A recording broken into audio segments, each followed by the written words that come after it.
This is the OTB Television Network, a service of Capital District Off-Track Betting.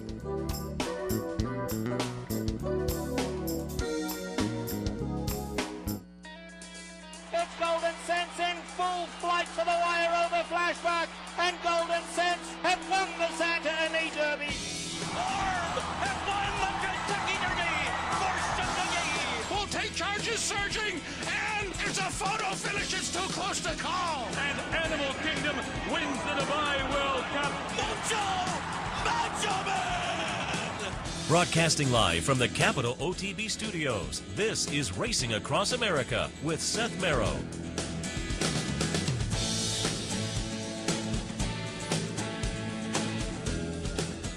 Good morning and welcome to Racing Across America as we kick off another week on this Monday morning. Thanks for joining us. I'm Seth Merrow. Joining me a little bit later on will be Mike Penna from the Horse Racing Radio Network, his regular Monday spot. I said on the Handicappers Report just a moment ago, normally we look back at some of the stakes action, which we will do. We will take a look at the Derby trial on Saturday night, opening night at Churchill Downs. An incredibly intriguing race with three of them right under the wire. But we'll also take a look at some of the three-year-old prep action and get some of Mike's thoughts and opinions regarding the Derby coming up, obviously, the end of the week on Saturday. And then a little bit later on, more Derby talk with Steve Davidowitz, the columnist and author. You can find his work now on ESPN.com or thedailyracingforum.com, but also well known as the author of Betting Thoroughbreds for the 21st Century, as well as The Best and Worst of Thoroughbred Racing. Happy to have Steve joining us a little bit later in the show, again, for some of his Derby thoughts. Before we get started with the guests, let's get some of the news.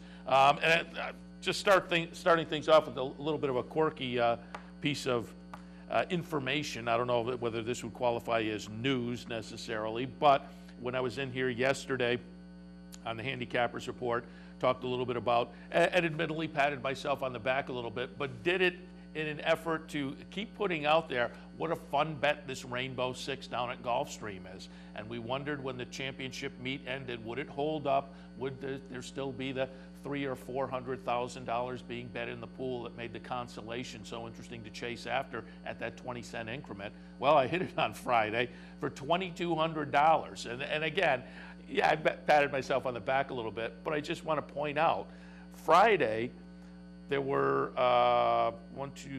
3 horses under $6. There was a $7 horse, a $9 horse, and an $18 horse. So you had 3 horses under $6. You had 5 of them under $10. You had only 1 double-digit winner. Paid $2,200. I had a $38 ticket.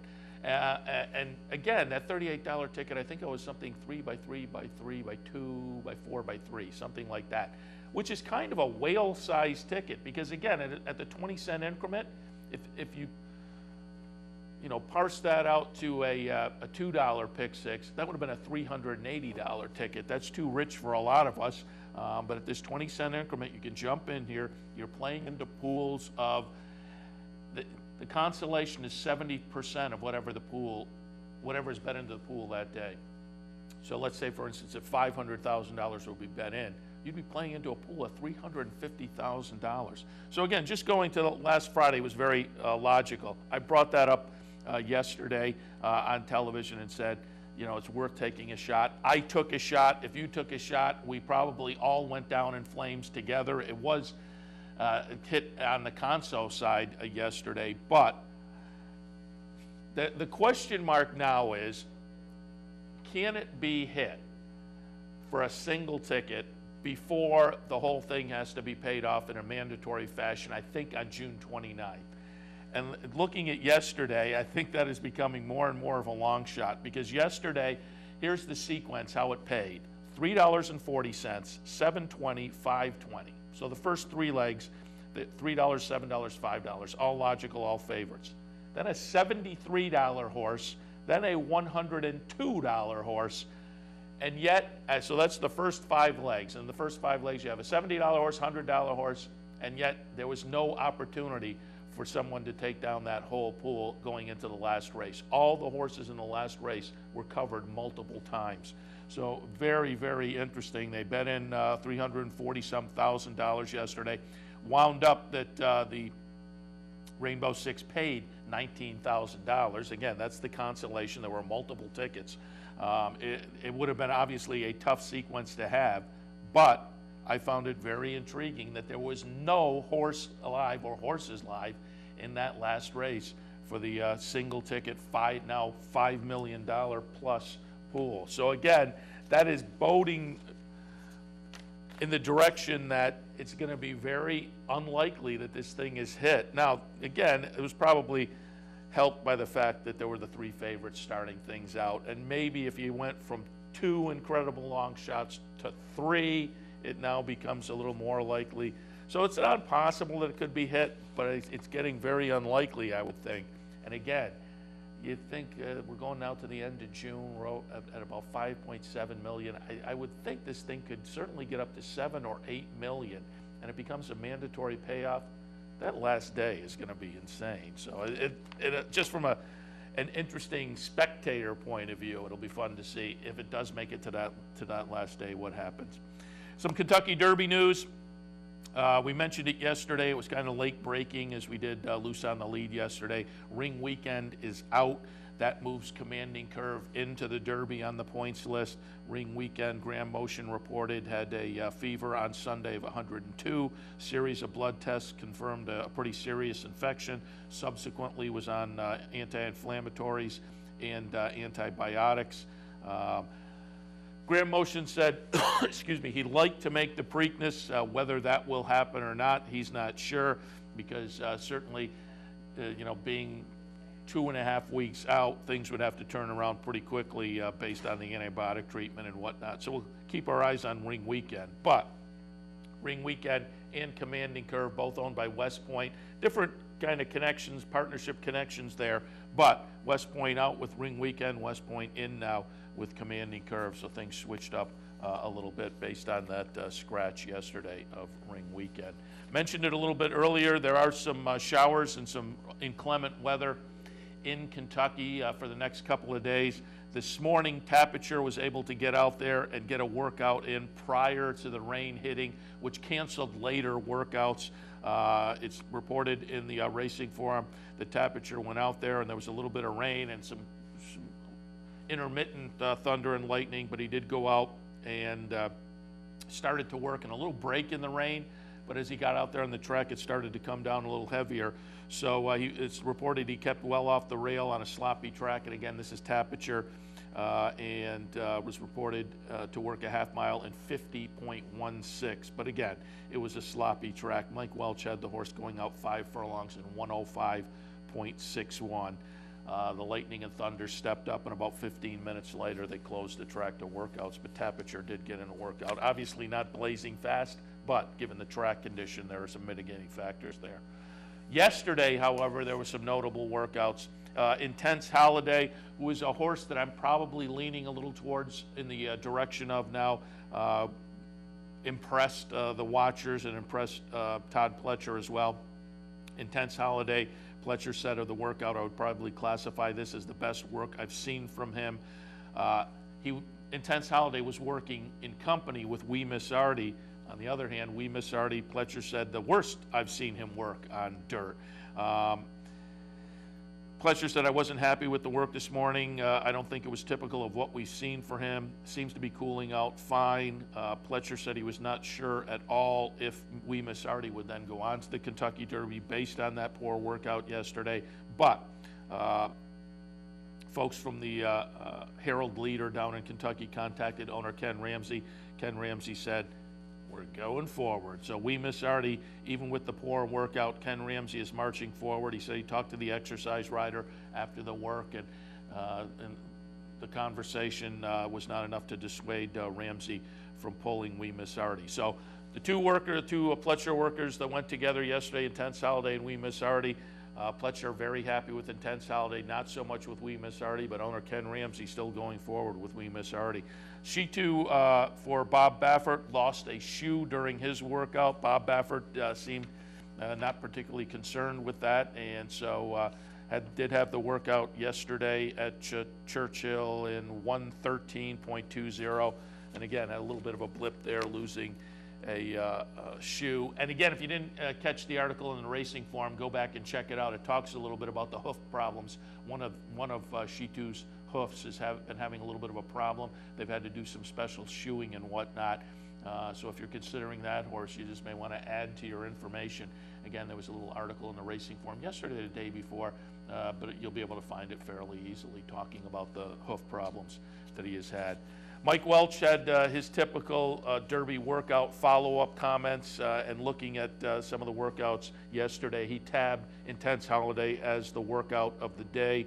Looked good during routine gallops since his arrival. Covered the final quarter yesterday in 23.61 while covering a lot of ground with long, powerful strides. And better yet, Intense Holiday changed leads perfectly and kept a straight course to the wire, something he did not do in the Louisiana Derby. Of We Miss Artie, Mike Welch says certainly a disappointment today when having little left from the 16th pole to the wire. Danza also worked out for Pletcher yesterday along with Vince Ramos, so we had another pair go out there and work together. Danza, Welch says, is one of the most impressive members of the Derby field physically, and he looked good finishing about a length better than Vince Ramos. Vince Ramos, he says, could not match strides with Danza to the wire, but did manage to hold his own, working in what was arguably the deeper part of the track near the fence, and Mike liked the way he came on again during the gallop out. So Welch yesterday, looking at the Pletcher runners, thumbs up for Intense Holiday, thumbs down for We Miss Artie, and I would say more of a thumbs up for Danza and Vince Ramos as well. And between those two, Danza probably got the nod between those two workouts. Right on Curlin, Welch said he had a very good week, and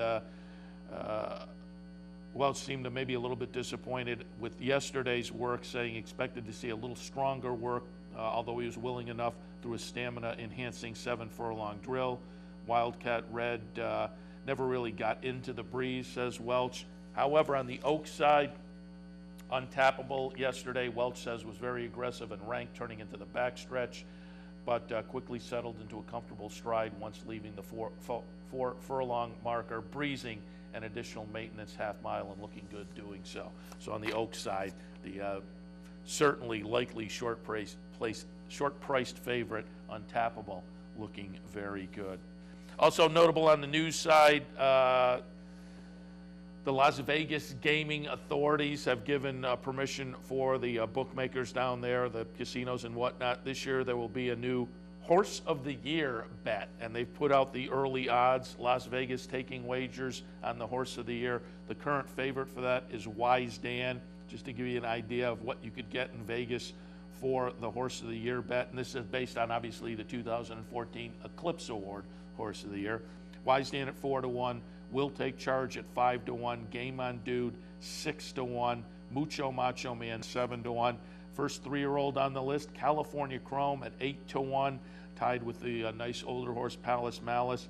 I want to see after the Derby where those odds are on California Chrome, because either way, if he wins, I want to see how much shorter they go, and if he loses, I want to see how much higher they quickly go. But it's a limited list. There's other horses on there like Beholder and Untappable, Princess of Silmar, Little Mike, Revolutionary. I mean, we get down to 101.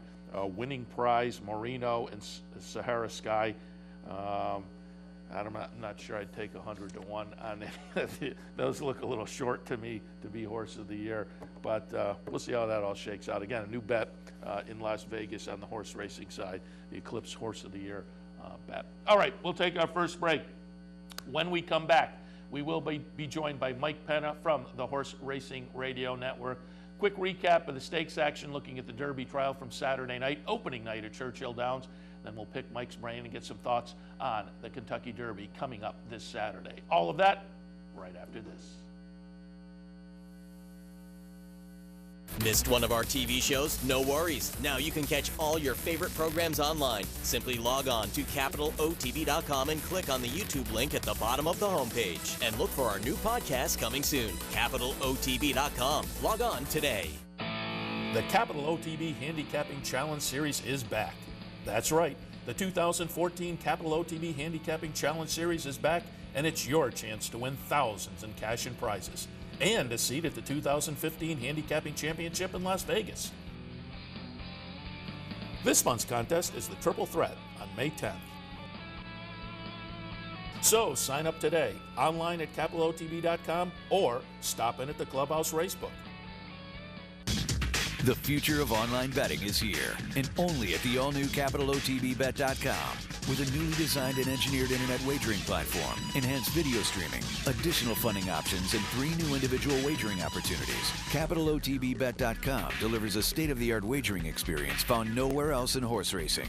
Combine that with our all-new mobile website. You have 2 of the most powerful, innovative, and advanced wagering platforms available today. CapitalOTBBet.com. Log on today. It's called the fastest 2 minutes in sports, and the tradition continues Saturday, May 3rd with the 140th running of the Kentucky Derby. If you can't make it to the Clubhouse Racebook in Albany, you can still be a part of the action by visiting one of our many Easy Bet or branch locations conveniently located throughout upstate New York. For a complete list of our Easy Bet and branch locations, log on to CapitalOTB.com. Capital OTB and CapitalOTBBet.com. The most convenient ways to wager on all the Triple Crown races. I'm Anthony Mormino. Join me weekdays at 9 for the Handicappers Report. We'll handicap the top tracks across the country and help you prepare for the day in racing. That's the Handicappers Report, weekdays at 9, only on the OTB TV network. Welcome back to Racing Across America on this Monday morning. Monday morning means a regular visit from Mike Penna, the Horse Racing Radio Network. Good morning, Mike. Good morning, Seth. And just before we even get going, why don't we update people on what's in store, Horse Racing Radio Network, for Kentucky Derby Week?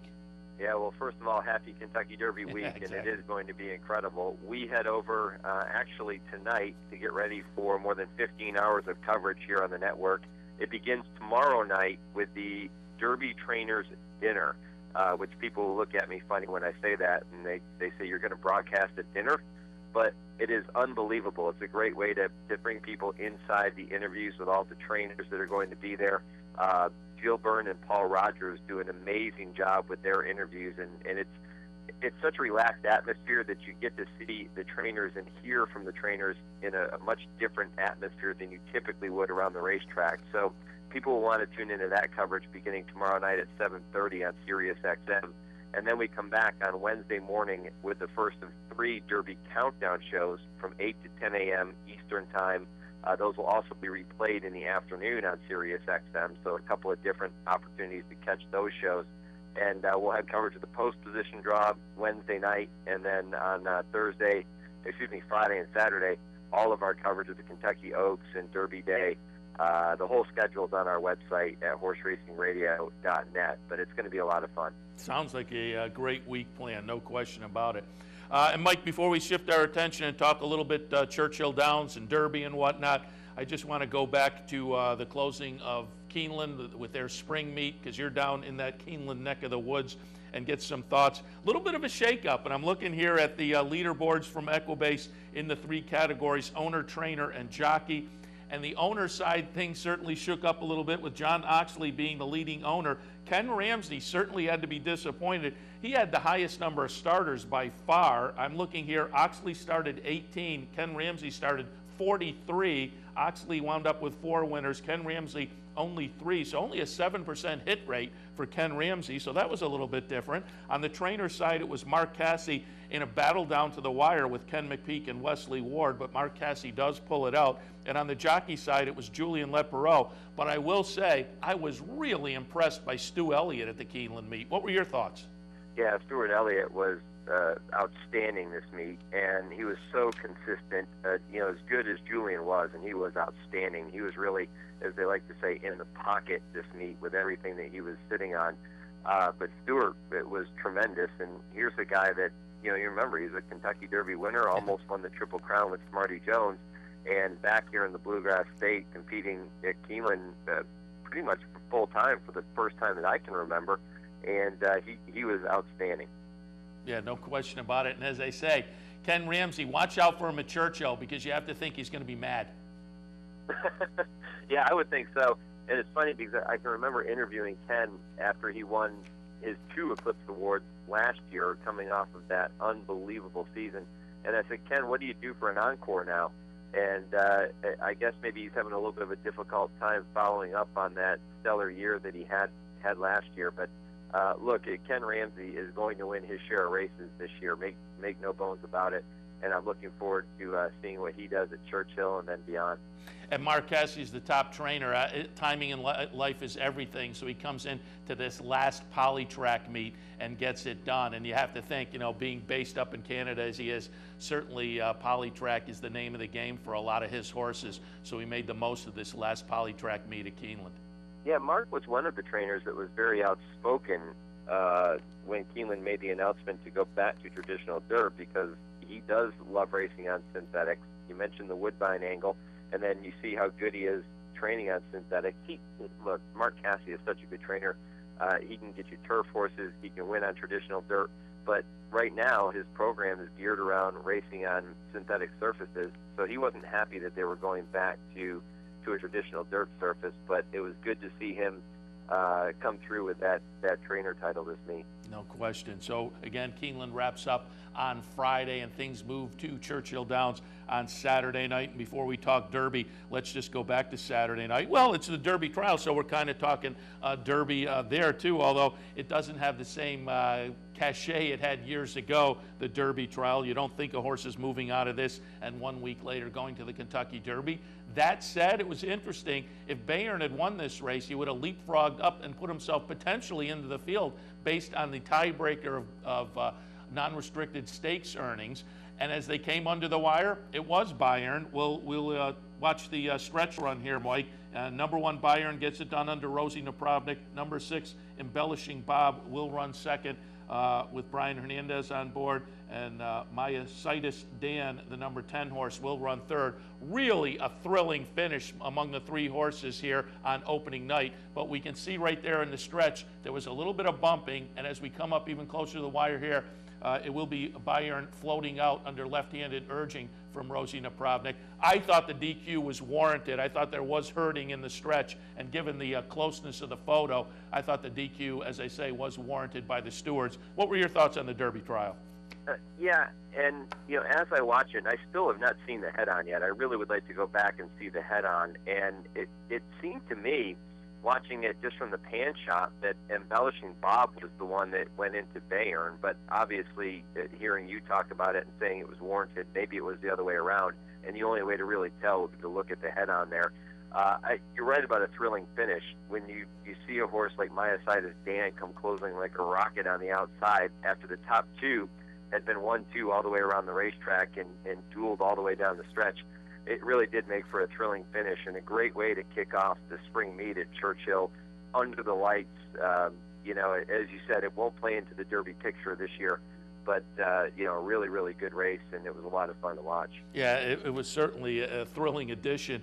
And again, if you do watch the head-on, I think a lot of people watching the pan shot probably thought the same thing you did. And even if you watch the head-on, at the top of the stretch, they both come together. And Embellishing Bob may have even been the impetus there. But then eventually they both straighten out, separate, and at that point, as I say, and oh great, the guys are pulling up the head-on here.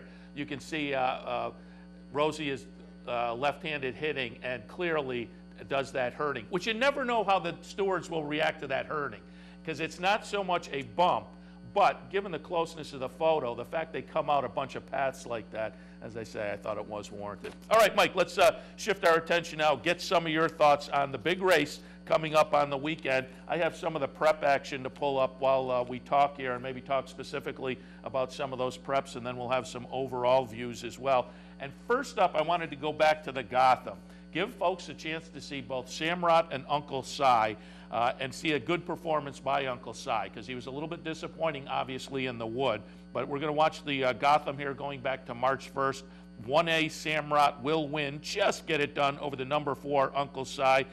In Trouble runs third in here. But I wanted to bring this up, A, to give people another look at both Samrat and Uncle Si, but particularly Uncle Si, who, as I say, ran poorly in the Wood. But you had one of the owners on with you last week on the Horse Racing Radio Network, and he was a little more positive on Uncle Si going into the Derby. But I also want you to let folks know how you're teaming up with the ownership of Uncle Si to do a nice kind of a charity event for a 4-star family. Yeah, Chip McEwen of Wounded Warrior Stable, the gentleman that you're referring to, who was on the Equine Forum with me this past weekend. First of all, with the horse, he's very excited about the way he's coming into the race. He feels like this is a horse that is as good as he has been, even coming out of that disappointing effort in the Wood Memorial. He thinks he stacks up pretty well against the other 3-year-olds. And in a year where we've talked about the Derby picture and the Derby contenders having so much parity among them, you could certainly see a horse like Uncle Si jumping up and running a big race, because he has a solid pedigree to go 1.25 miles, being by Indian Charlie out of a Pine Bluff mare. So no reason to think that Uncle Si couldn't handle the distance. And I know Chip's expecting him to sit just off the pace and settle down a little bit behind some of the front runners in here, which if indeed he can do that, then I think Chip feels as if Uncle Si is a major player going into the race next Saturday. As for his organization, Wounded Warrior Stables, that's the name of his stable.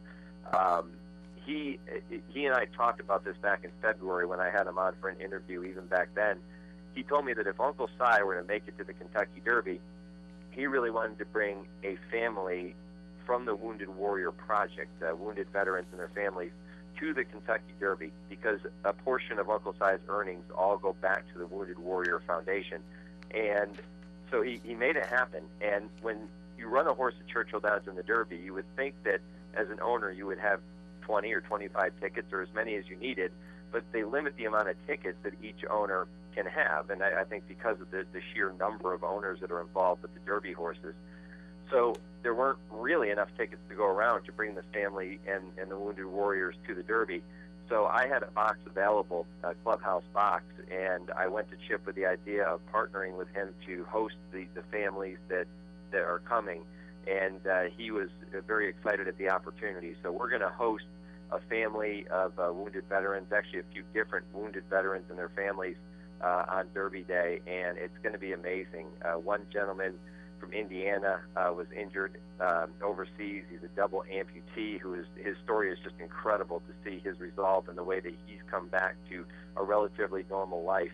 All kinds of great storylines with the families and the veterans that will be there, and it's a true honor to be part of it, and I can't thank Chip enough. Yeah, that's great, and these kind of sidebar stories to big events like this just are good for the sport itself, and just are good for a human interest angle, and we tip our cap to you and Chip for doing that. And so Uncle Si, again, now has a little extra rooting interest perhaps on Derby Day as well, so that's great. All right, Mike, let's move along and get some thoughts on some of the other action.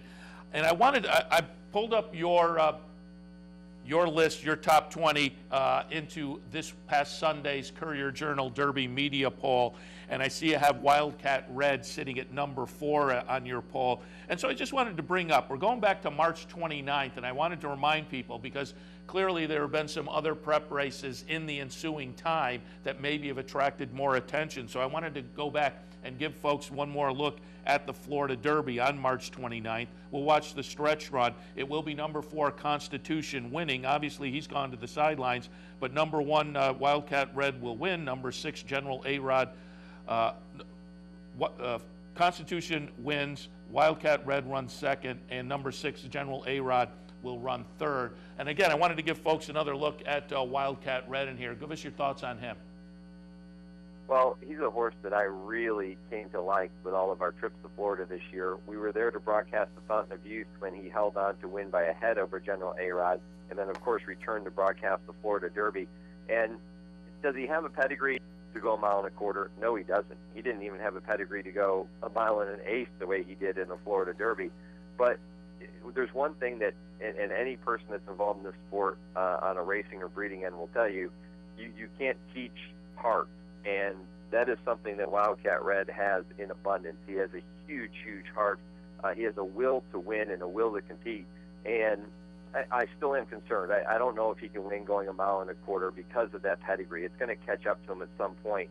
But Seth, he is all heart. He runs his eyeballs out every time he goes to the post, and it makes him very, very dangerous. And if indeed he could get loose on the front end, and I don't know if he can because there's a lot of speed in here, But if he can get loose on the front end or even be in front when they turn for home, he's a gutsy horse, and he's going to dig in. And I could easily see Wildcat Red hanging on for a piece in the trifectas or the superfectas because of that heart and because of that tenacity that he showed in those races in Florida. Yeah, as you say, he may be an interesting one to include in your exotics, no question about it.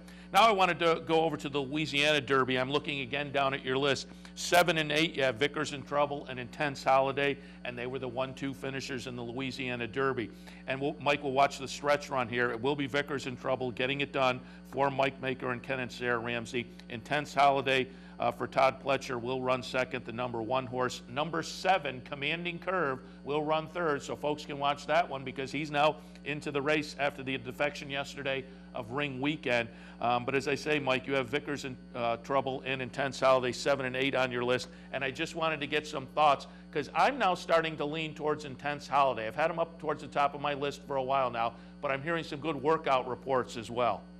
Yeah, he had a bit of a goofy journey in the Louisiana Derby as well, and then you remember he veered in and actually bounced off the rail at one point in the stretch, and it was a bit of a crazy race for him. He loses Mike Smith, but he picks up the services of Hall of Famer John Velasquez, so no shame in that. You don't lose anything there. And a horse that, from a pedigree standpoint, really appears to be the one in that Louisiana Derby. A son of Harlan's Holiday out of an Unbridled Song mare. He's much better suited to go the mile and a quarter than a horse like Vickers in Trouble, who is by Into Mischief out of a Vicker mare, not quite the sexy mile and a quarter breeding that you're looking for, but Intense Holiday has that, and he's a horse that's going to be coming from off the pace and in a race that's expected to have a pretty lively pace up front, and Intense Holiday could be the one. And, you know, there's a lot of people that are very high on Commanding Curve right now as well, now that he is finally drawn into the field. And another horse that's going to be closing from far back, he kind of has the look of Dallas Stewart's other horse last year, Golden Soul, who was second in the Derby. So Commanding Curve, one that a lot of people are thinking can crash into those trifectas and superfectas. Yeah, the last week or so, he's been a little bit of a buzz horse. He's kind of shaping up to be maybe a little bit of a wise guy horse on Derby Day. And Mike, before we let you go, let's go back now and just look at the top of your list and your top 4. California Chrome, Samrot, Wicked Strong, and as mentioned before, Wildcat Red. I think Samrot, who we saw at the top win the Gotham, I think he's kind of similar to Wildcat Red in that all heart, and it's hard to look at his record and fault him at all. So Samrot, very, very intriguing to me also. California Chrome, as I say, you have him on top. Wicked Strong, who won the Wood Memorial, you have in the 3rd spot. Parse out your top 3 there and give us an idea. Are you locked in, or are you going to be massaging a little bit over the next few days? No, I'm definitely going to be massaging a lot over the next few days. California Chrome, in my opinion, is the horse that has had the wow factor performance this year. When I was at Santa Anita to watch him win the Santa Anita Derby, Seth, I actually had chills watching him pull away down the stretch in person because it was that effortless. When Victor Espinoza said go, he just drifted away from this field, and he came back, and from our vantage point, we weren't far from the winner's circle. It didn't even look like he was blowing at all. He wasn't tired, and they've told me, his connections have told me, you really can't make him tired. So even though he doesn't have any kind of pedigree, and any kind of pedigree to go mile and a quarter, he has the talent and another horse that has the ability and the heart. So we'll see if that can carry him the mile and a quarter at Churchill. Much different game than facing a small field at Santa Anita in the Santa Anita Derby. But yeah, I'm a California Chrome guy as of now, but I'm going to be watching very closely over the next several days. And I'm assuming you'll have the regular handicapping show on Friday, and if folks want to hear the Mike Penna selections, they'll be out on the airwaves then? Oh, yeah, absolutely. Our stake preview show comes up Friday afternoon from 6 to 7. That's following our coverage of the Kentucky Oaks from 3 to 6 on Friday. Wednesday, we're going to have a special replay of my Art Sherman Trainer Talk show when Art joined me for the full hour. If people missed it, they can catch it Wednesday, 6 o'clock Eastern. And then on Thursday, our call-in show, which will come up at 6 Eastern as well. So I'm sure that'll be very lively, and we'll talk Derby with everybody out there in HRN Nation. And before I let you go, I just want to let you announce, because they got the press release earlier this week, nice announcement of an agreement between you and Yahoo Sports Radio regarding the Triple Crown. Yeah, it was wonderful. We now have more than 130 affiliates nationwide, in addition to our coverage on Sirius XM and streaming internationally on our website, horseracingradio.net. So we welcome the Yahoo affiliates to the mix. More than 70-plus Yahoo stations going to be carrying our coverage of the Triple Crown this year, and pretty much no way that people aren't able to hear us now on the network, so it should be a lot of fun. Very good. Well, Mike, enjoy Kentucky Derby week. I'm envious. You'll be down there in Louisville starting shortly. A lot of great broadcasts. We'll tell people again, head over to the Horse Racing Radio Network website to pick up all of that great information live from Churchill Downs. Again, enjoy the week, and I look forward to getting the recap next week. Absolutely, Seth. Thanks so much. All right, Mike Penna from the Horse Racing Radio Network. When we come back, author and columnist Steve Davidowitz will have some more Kentucky Derby talk right after this. The future of online betting is here, and only at the all-new CapitalOTBBet.com. CapitalOTBBet.com delivers a state-of-the-art wagering experience found nowhere else in horse racing. CapitalOTBBet.com. Log on today. Fascinated by the world of horse racing? Interested in honing your handicapping skills? Class is in session. Night school, Monday nights. Easy to access online. It's free, interactive, and informative for the casual and serious race fan. Horse Player Now Buzz. Live horses to watch emailed to you daily. Our eyes, your prize. Night School in the Buzz. Visit horseplayernow.com for details. Each morning on the OTB TV network, you get the very best in horse racing programming. Weekdays begin with the Handicappers Report, where professional handicappers share their selections and analysis of the day's racing. Followed by Racing Across America, a daily conversation with racing personalities from around the country. Saturdays include Down the Stretch, where Mark Cassano speaks with the biggest names in racing. And Sunday mornings, it's Loose on the Lead, where Steve Bick and I offer news and a unique lineup of weekly guests. All here on the OTB TV network. Funding your Capital OTB bet account is as easy as 1, 2, 3. 1. Easy Money. Clearly the fastest and easiest method of depositing funds into your account. Make deposits or withdrawals in just minutes. 2. Green Dot Money Pack. Gives you instant access to your funds. Green Dot Money Packs are available at thousands of retailers nationwide. And 3. MasterCard Visa. Simply click on the link from the funding page, enter your account information, and fund your account. CapitalOTBBet.com. Log on today. It's called the fastest 2 minutes in sports, and the tradition continues Saturday, May 3rd with the 140th running of the Kentucky Derby. And there's only one place to watch it, the Clubhouse Racebook. To be a part of the excitement, reserve your seat today by calling 446-4010. Welcome back to Racing Across America on this Monday morning. Very happy to be joined now by Steve Davidowitz for some Kentucky Derby talk. Certainly you know him as the author of Betting Thoroughbreds for the 21st Century, also The Best and Worst of Thoroughbred Racing. You can read his work regularly on ESPN.com or DRF.com. Good morning, Steve. Good morning to you, Seth. Happy to have you on board, and as I say, appreciate your getting up a little early. You're a Las Vegas guy, and did I read it correctly? You have a seminar coming up out in Vegas? Yes, on Friday night at the Wynn, wonderful casino race book that John Avello runs at 7:30 p.m. on Friday evening. It's 100% free, and we'll go through the whole Derby Day card, and of course spend a fair amount of time on the Kentucky Derby itself. And let me ask you this, because you're out there in Vegas, and certainly I think simulcast facilities and other tracks around the country, Derby Day is a big day for them as well. What's Derby Day like out in Vegas? It's probably either the second or the third best place other than Churchill Downs to see and play the Derby. I went to Saratoga, where you are, several derbies, and enjoyed that a lot. And Vegas has been fantastic.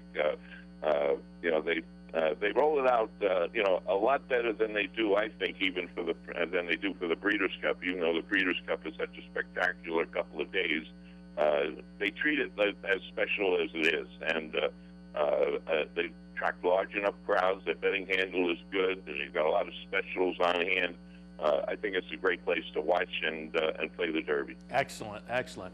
All right, Steve, let's jump into it and get some of your Derby thoughts. And I got some of the prep races pulled up here. So first we'll just kind of go through them and get some thoughts. And where maybe some of the stronger or weaker preps were, according to you, and then later on we'll get just some general overall comments as well. But I wanted to start out, obviously, with the Santa Anita Derby. The pundits overall are tilting in favor of California Chrome, so we'll pull up the stretch run of the Santa Anita Derby back on April 5th. We will watch that very, very impressive performance from the number 5 California Chrome.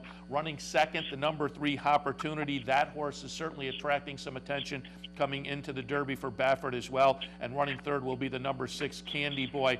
Steve, give us your thoughts of the Santa Anita Derby overall, but also California Chrome. Well, it was obviously a showcase race for California Chrome to prove that the San Felipe was a legit race. It was pretty impressive from a visual standpoint, from a time standpoint, from a stalk and go type of running style basis, which is sometimes a favored place to be, even in the mile and a quarter Kentucky Derby. The comments I have about the horse who ran second and third, I think, are useful as well. Opportunity ran second. It was like it was a planned workout. He already had his point situation under control, and Baffert did not want to ship back to Arkansas. He wanted to give his horse an easier race. It was. They didn't persevere with him much, and he got second, which turned out to be a pretty good prep for him. I think you'll see some improvement from him going into the Derby, and I think whatever the gap is between California Chrome and Opportunity, it will narrow for the Derby itself. Candy Boy is very interesting because it was a terrible race for him. He was pushed hard late in the race, and he didn't respond anything close to the level of form that he had shown in his prior good win with the Robert Lewis Stakes, in which even though he had what I thought was a pretty good trip, it was the kind of trip that identified horses who can succeed in the Kentucky Derby, horses who can lay in a mid-pack position and then be wheeled out and run strongly. And he didn't show that form, but subsequently at Churchill Downs, he seems to have awakened, and he seems to be recovering that form that we saw earlier in the year. And I think the gap between him and California Chrome will also narrow in the Kentucky Derby. Yeah, Candy Boy seems like clearly it will be one of those what have you done for me lately kind of horses that I think is going to offer some real value. I agree. I'm not sure yet who I'm actually going to pick to win the race, honestly. There's a lot to go through. It's not like I was convinced of Orb last year fairly early, but at the same time I watched them carefully to see if there were signs of any regression. The one thing that bothers me about California Chrome, who is everybody's horse to run away with this Derby, I don't make him in the same class as Orb and a couple of others that have won smoothly, even though his PPs are great going in, and the last race was certainly, as we just said, visually and time-wise impressive. I don't like horses who they're being trained to stay at the same level that they were at when they won their prep races. I see too many derbies where horses that ran big in their prep races don't run those races in the Derby. It's a different race, and I like to see horses who are being trained aggressively, preferably even horses trained aggressively at Churchill Downs rather than shipping in at the last minute. He's doing both. He's shipping in at the last minute. He's worked 48 and something at Los Alamitos. I don't see that as being the right way to come into the Derby, and I don't look for him to repeat a 107 or a 108 fire. He's still good enough to be right there no matter how you slice this, because truthfully, the race is setting up better for him than it did a few weeks ago. And if we want to go into that, I can talk about that, or we can go to the next prep race you want to talk about. Yeah, maybe we'll get back to that in a moment, because I think I'm on exactly the same page you are with California Chrome. I think he's got a lot of talent. I'm just not totally convinced. But as you say, I think the pace scenario, particularly with social inclusion being on the outside looking in now, is setting up a little better for him. But as I say, we'll touch on that in a moment. First, I want to go back and pull up the Wood Memorial, get some thoughts on the players coming out of that one from you. We're going to watch the stretch run. It will be Wicked Strong, who just seemed to, you know, the way there are horses for courses, I think there may be negative horses for courses, and maybe this one didn't just take to that Gulfstream strip, but when he got up to the Wood Memorial for Jimmy Jerkins, Wicked Strong certainly looked good with a nice come-from-behind move. Samrat, the number 8 horse, will run second, and the aforementioned Social Inclusion will run third. Samrat, to me, is another horse I'm not quite sure what to do with, in that, boy, you look at that record, this will be his only defeat, this Wood Memorial second place finish. So I'm not quite sure what to make of him. Wicked Strong, on the other hand, I think is coming into the Derby in the right direction. I'll certainly have that one in my mix. What was your takeaway from the Wood? Well, the race set up for him perfectly, but he delivered, and he ran the race like I was talking about Candy Boy 2 races back in the Robert Lewis that you like to see. I don't give demerit to horses going to the Derby who show me the perfect trip kind of win, because that's the kind of trip they're going to have to demonstrate in the Derby, the race where they're tucked in behind horses, maybe mid-pack, they wheel out, fire. And he fired. He definitely improved over his races in Florida. And he gradually got there, it seemed, by the way that Jimmy Jerkins was training him.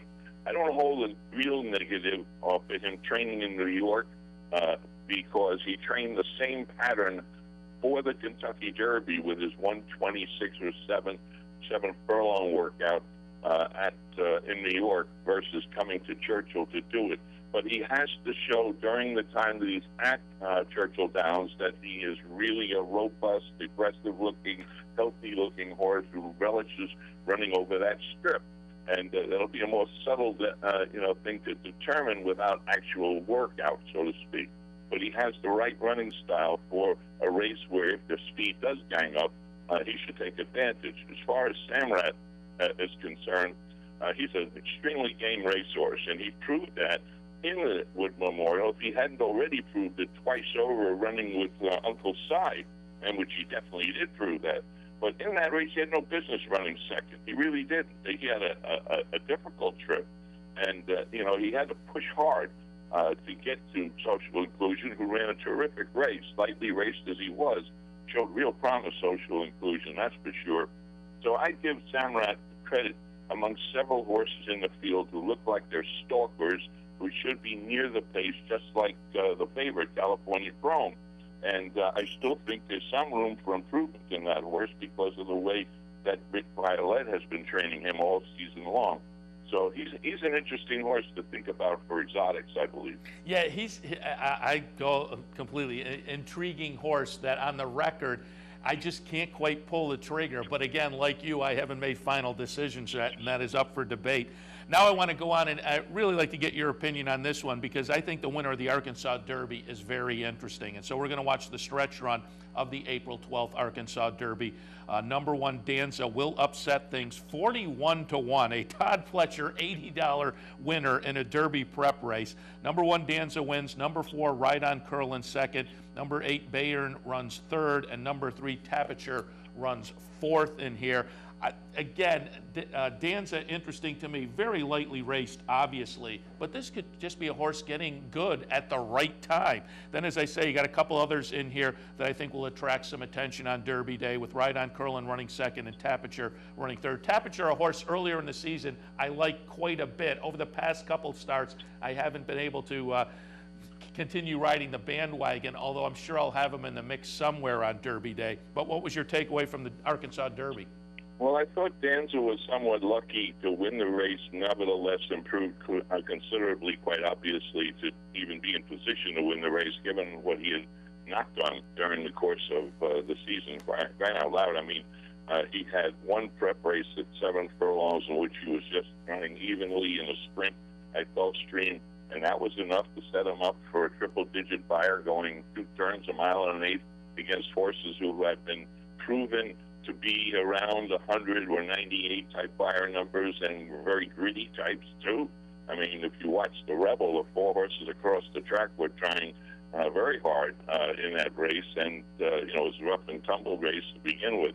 Ride on Curlin is a much underrated or underappreciated horse. He's a lot like Samrat, and he's got a lot of gameness in him, and he tries hard, and he doesn't give up.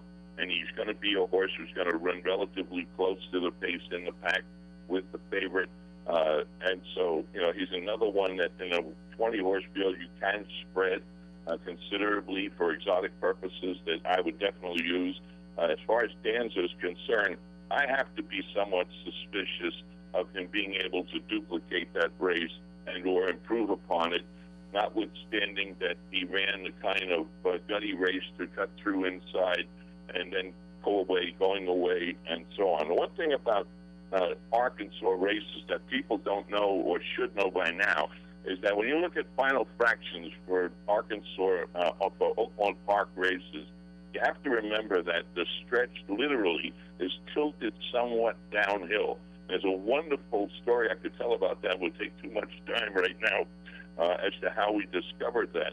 But you get horses that run 12 and change for their last eighth there regularly, and you have to add 2/5 of a second to that clocking if you really want to know what times they were running, because, as I said again, it's not a straight, level stretch run. There is a slight tilt downhill.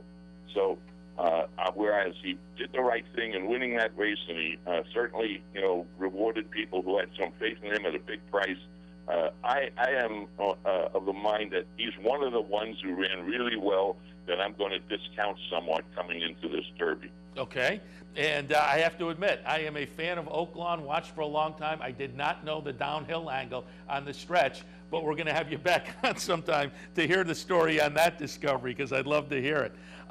Fantastic story, really is. Go ahead.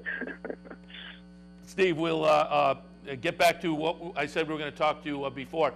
I'd like to know your thoughts on the pace scenario. Obviously, there's some speed from California Chrome, Wildcat Red. As I mentioned before, with Social Inclusion now on the outside looking in, that took away a little bit of the speed that maybe a month or 3 or 2.5 weeks ago we were all anticipating. Still looks like there's going to be a decent pace in there. What are your thoughts? Well, I think a lot of the speed has come out of this Derby piece by piece as we've moved forward. Just off the top of my head, I can, in addition to Social Inclusion, it was a late, entry into the Derby picture, and it wasn't even a part of the early pace scenario until he suddenly emerged from that allowance win over Anaco down in Florida. You have Bayern, who's not in the race. You have Albano, who set the pace in Louisiana. He's not in the race. Had an early season winner, Noble Moon, who's not in the race. Even Chivarelli, who was like Social Inclusion, a latecomer, was in the pace scenario in the Wood Memorial. He's not in the race. Dublin Up, who was a pace scenario in a prep race and in trouble. And Pablo Del Monte, who's still on the out. That's a lot of speed being lost out of the race. So I think Wildcat Red and Cheetu, to me, maybe not Cheetu, but Wildcat Red is more of a lone front runner in this field than he ever was going to be with all of the defections, and the horses sitting right behind him.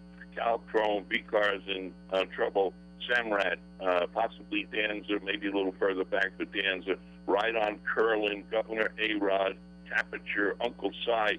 That's a large group of stalkers that are going to be fighting for position going into the first turn, and post position could play a real dynamic role in which of those horses might actually be in the second flight.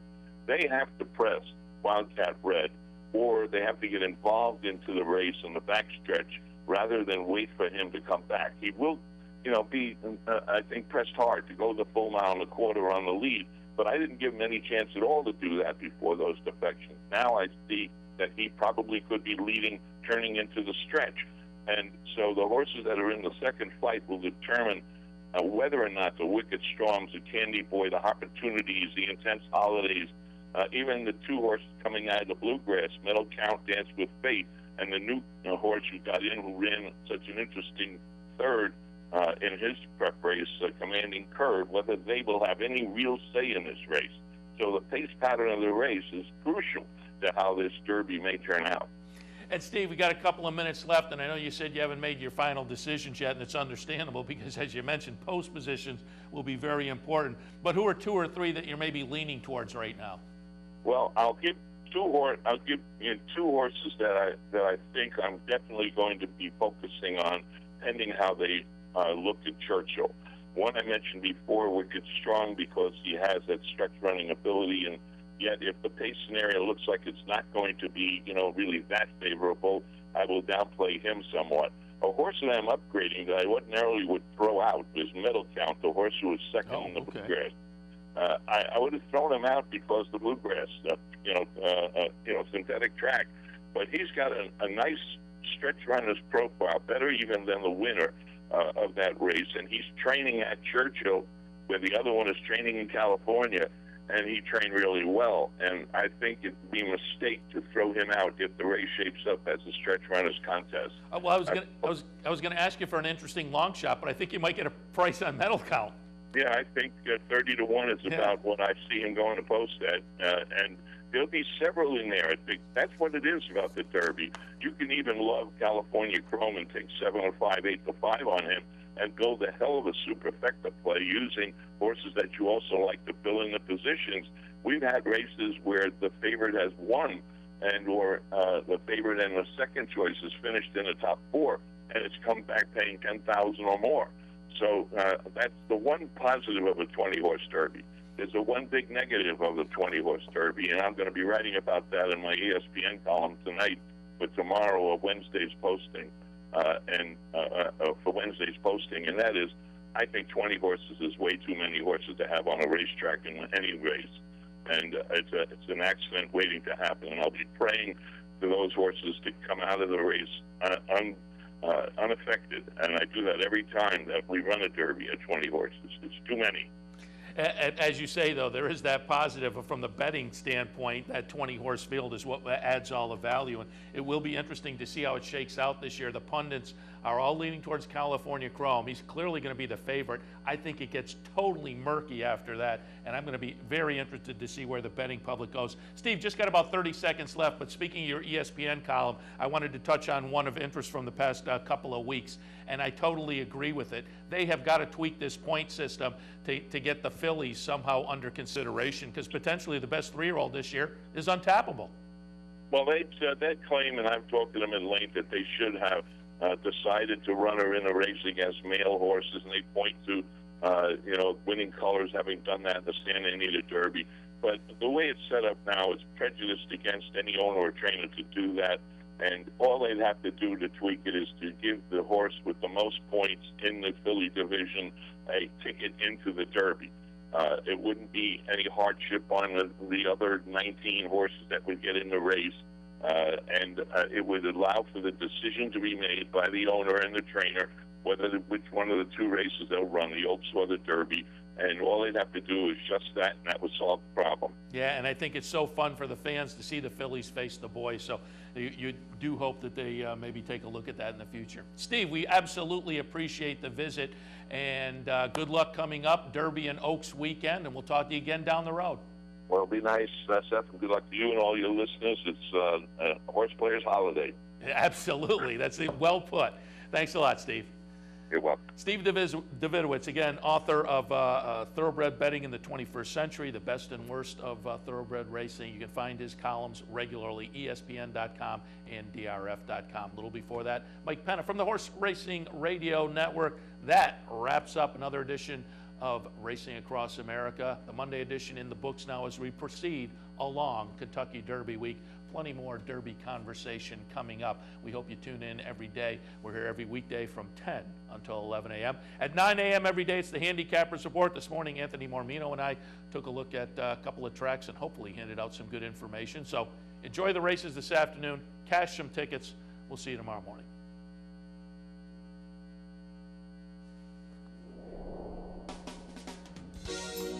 You're watching OTB TV, a service of Capital Off-Track Betting.